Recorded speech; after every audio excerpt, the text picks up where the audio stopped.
Hello students, हम question discuss करते हैं। इस केस में एक बॉल है जो वर्टिकली डाउनवर्ड थ्रो करी गई है with velocity 5 metre per second. With what velocity should another ball be thrown down after 2 seconds so that it can hit the first ball in 2 seconds. तो इसमें confuse नहीं होना, 2 second 2 बार 2 times बोला गया है। तो इसको कंडीशन को समझिए। अगर मान लीजिए यहाँ से फर्स्ट बॉल को प्रोजेक्ट किया जाता है विद वेलोसिटी u1 जो कि 5 मीटर पर सेकेंड है, और फर्स्ट बॉल है ये टाइम 0 पे। तो जब ये बॉल 2 सेकेंड में, फर्स्ट बॉल ही 2 सेकेंड में नीचे पहुंचते, इसके पास स्पीड v1 हो जाएगी और ये डिस्टेंस ट्रेवल कर जाएगी जो कि डिस्प्लेसमेंट भी कह सकते हैं, और नीचे की एक्सेलरेशन g। तो s जो है वो अपने पास u1 into 2 plus half g, downward direction में पॉजिटिव ले रहा हूँ तो u1 भी पॉजिटिव लिया है तो प्लस g भी पॉजिटिव लिया है 2 का स्क्वायर। तो इसको वैल्यू पुट करें 5 इंटू 2 प्लस हाफ g की वैल्यू 10 इंटू 2 का स्क्वायर। तो ये हमारे पास कैलकुलेशन ओके, ये 10 और प्लस ये 20, दिस इज 30 मीटर। और v1 जो है हो जाएगा u1 plus g into 2 that is equal to 5 plus 20 that is 25 metre per second. Now अब सिनेरियो क्या है कि अपने पास टाइम 2 सेकेंड पे जब ये फर्स्ट बॉल 30 मीटर डाउनवर्ड है विद वेलोसिटी v1 से चल रही है 2 सेकेंड, तो सेकेंड बॉल को किसी वेलोसिटी से प्रोजेक्ट करवाया जाता है, लेट्स से u2, और इसके 2 सेकेंड, इसके प्रोजेक्ट करने के 2 सेकेंड बाद ये फर्स्ट बॉल को हिट करती है। अब देखो इसके 2 मेथड हैं।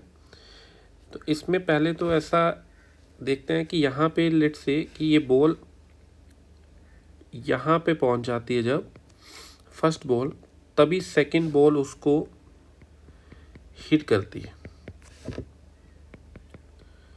तो ये कुछ ऐसा सिनेरियो हुआ होगा। तो ये टाइम जो है, ये second ball time of total time जो है वो 4 सेकेंड है। इसमें बस इतना ध्यान रखना है कि 2 सेकेंड पे ये प्रोजेक्ट करेगी और 4 सेकेंड में यहाँ पहुंची, तो time of travel of second ball जो है, ये जो डिस्प्लेसमेंट है वो अगर s2 की बात कर रहा हूँ तो ये टाइम ऑफ ट्रेवल जो है वो 2 सेकेंड है। ये आ जाएगा u2 into 2 plus half into g into 2 square. और आप ये देखिए उतनी देर में ये जो बॉल है, फर्स्ट बॉल का अगर मैं बात करूं, फर्स्ट बॉल का जो डिस्प्लेसमेंट है इन 4 सेकेंड में, वो 4 सेकेंड में ये चली है। तो आपका जो s2 जो है इस कंडीशन में वो इक्वल होना चाहिए s1 के। क्यों? क्योंकि ये बॉल भी उतना डिस्टेंस ही ट्रैवल करी है और ये बॉल भी उतना ही डिस्टेंस ट्रैवल करी है। तो s2 को ये u2 into 2 plus half g 10 into 2 square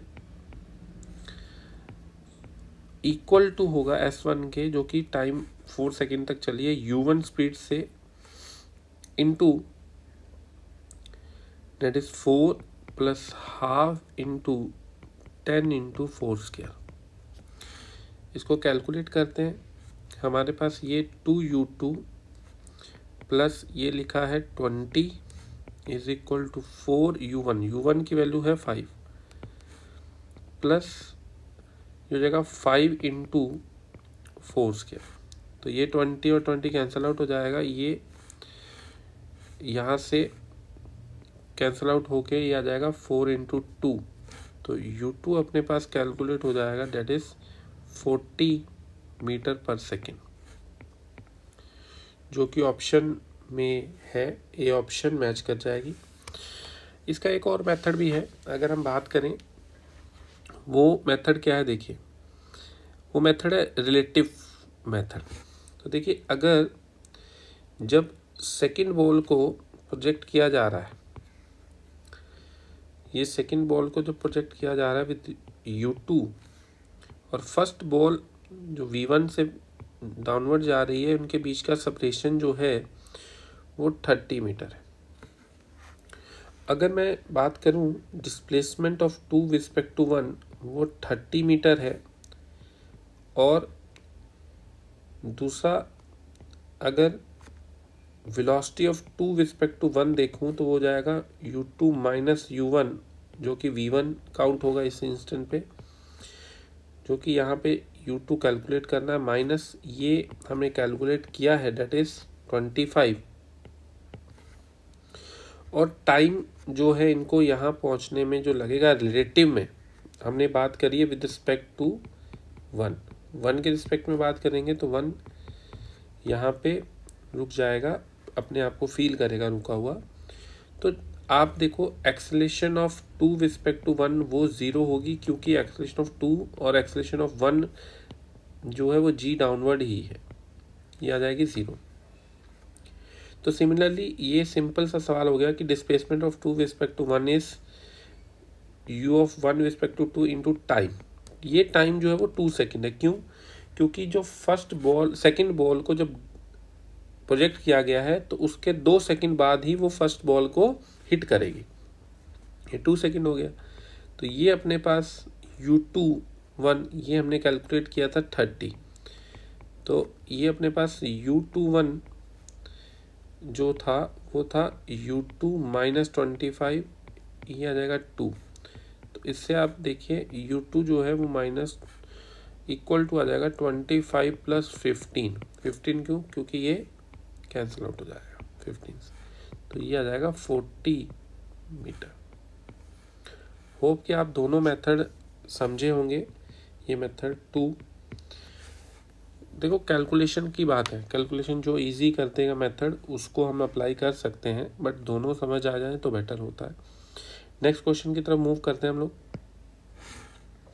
हमारे पास नेक्स्ट क्वेश्चन जो है वो acceleration versus velocity graph of particle moving in straight line starting from the rest is given, corresponding उसके अकॉर्डिंग वेलोसिटी टाइम ग्राफ क्या है।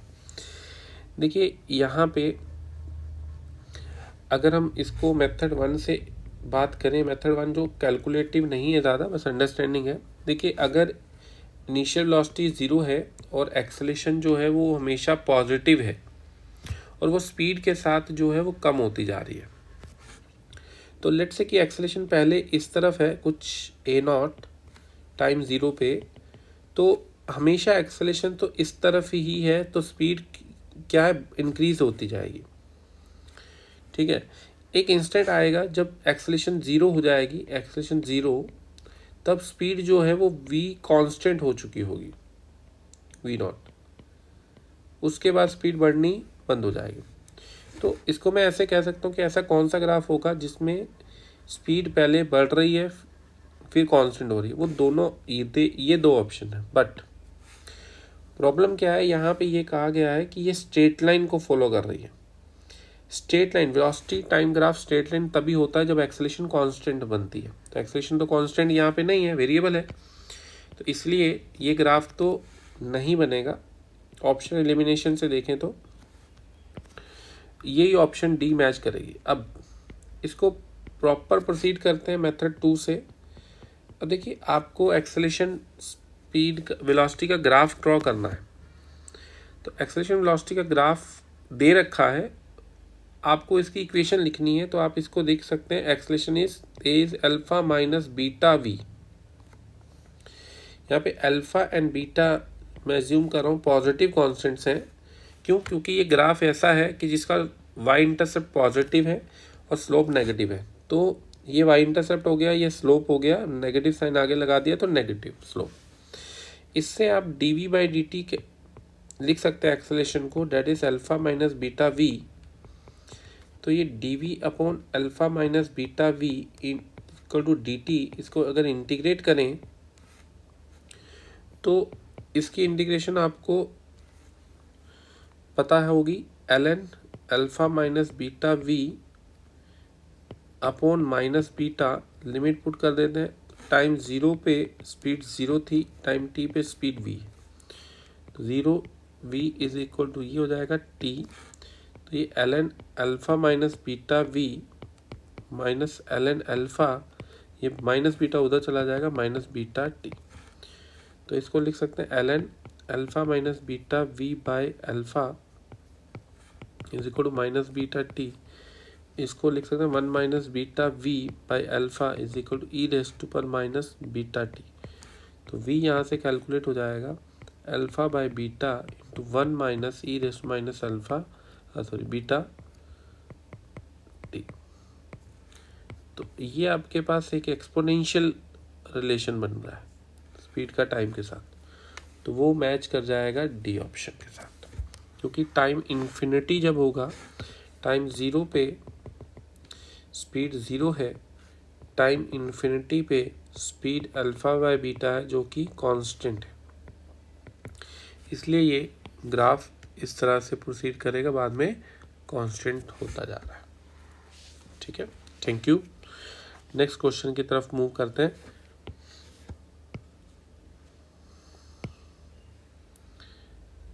A particle is projected vertically upwards from a point A on the ground. It takes time t1 to reach point B, but still it continue to move. If it takes further t2 time to reach the ground from the point B, then the height of B from the ground. ये इस तरह का scenario है कि ball को आप U से अगर प्रोजेक्ट करते हैं तो ये बॉल ऐसे जाएगी, ये टाइम कुछ t is equal to t1 है, ये टाइम t0 है, किसी हाइट h को जब वो क्रॉस कर रही है, ये पॉइंट B है, और ये यहाँ से यहाँ जाने का टाइम t है, और फर्दर वो कह रहा है कि ये टाइम जो है वो t2 है, यहाँ से यहाँ तक, तो ये टाइम t2 है। तो अगर आप देखें इस टाइम को ऐड करें तो ये t1 प्लस t2 जो है वो टोटल टाइम होता है, टाइम ऑफ राइड, जो कि 2u बाई जी होगा। इसे आप u कैलकुलेट कर सकते हैं, that is half G into t1 plus t2। अब इस u की कैलकुलेशन करने के बाद आप सीधा निकालिए कि आपको b पॉइंट तक डिस्प्लेसमेंट का फॉर्मूला लगा के h निकालना। तो डिस्प्लेसमेंट h हुई u स्पीड टाइम t1 में प्लस हाफ माइनस जी, क्योंकि ये एक्सेलेरेशन डाउनवर्ड है, into t1 square.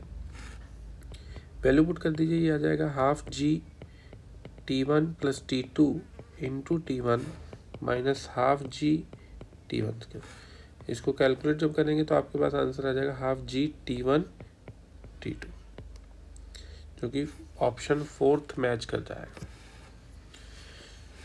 Thank you. Next question की तरफ मूव करते हैं।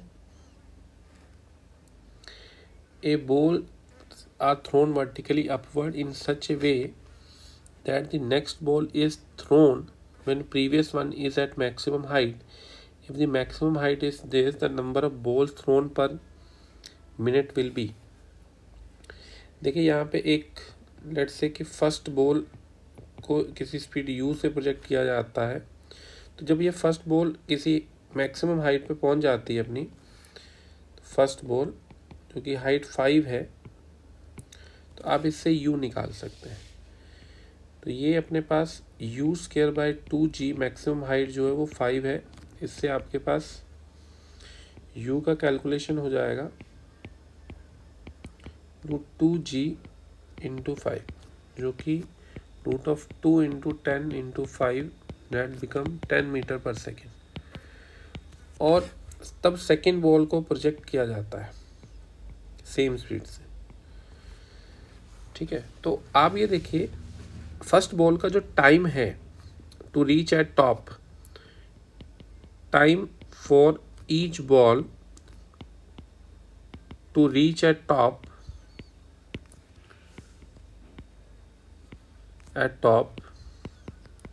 वो क्या होगा, हाफ टाइम ऑफ लाइट, जो कि t/2 u/g कैलकुलेट होगा, जो कि 10/10 दैट इज 1 सेकेंड।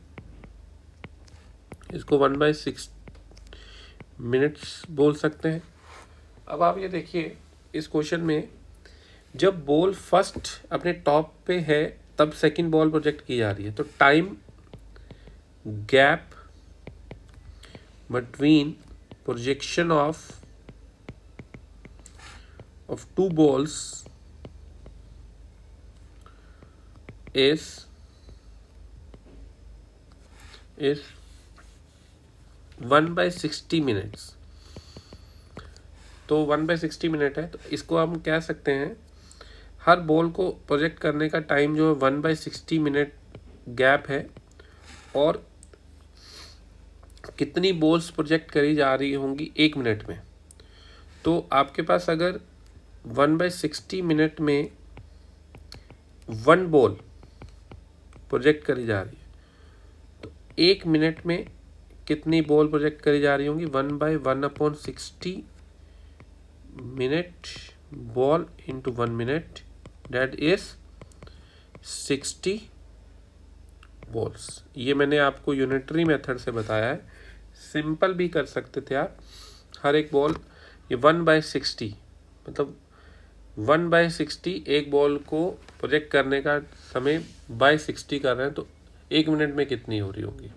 ठीक है, इसका रेसिप्रोकल ले लीजिए तो आपके पास 60 बॉल्स आ जाएंगे पर मिनट। नेक्स्ट क्वेश्चन की तरफ मूव करते हैं। A velocity time graph of a body falling from rest under gravity and rebounding from the solid surface is represented by which of the following graph? Okay, यहाँ पे बोला गया कि एक बॉल है, इसको ड्रॉप किया गया है किसी सरफेस पे किसी हाइट से, तो ये बॉल यहाँ पे प्रोजेक्ट होगी। तो हम इसको साइन कन्वेंशन के साथ लेते हैं कि नीचे नेगेटिव है और एक्सेलरेशन भी नीचे है। जब ये नीचे आ रही होगी स्पीड इसकी इंक्रीज कर रही होगी बट नेगेटिव में, वेलोसिटी इंक्रीज कर रही होगी बट नेगेटिव में, तो इसका ग्राफ जो है वो इस तरह से बनेगा। फिर उसके जैसे यहाँ पे पहुँचेगी किसी स्पीड v से, उतनी स्पीड ऑपोजिट में टकराने के जस्ट बाद आ जाएगी। तो ये ग्राफ इसके बाद ब्रेक होके इस तरह से बनेगा, क्योंकि उसके बाद ऊपर जाने के बाद फिर स्पीड कम होगी, फिर ये ऐसे ऐसे ग्राफ ये मूव ऑन होता रहेगा। तो इसका जो बेस्ट फिटेड ग्राफ वो है, वो ऑप्शन ए मैच कर रहा है। Thank you.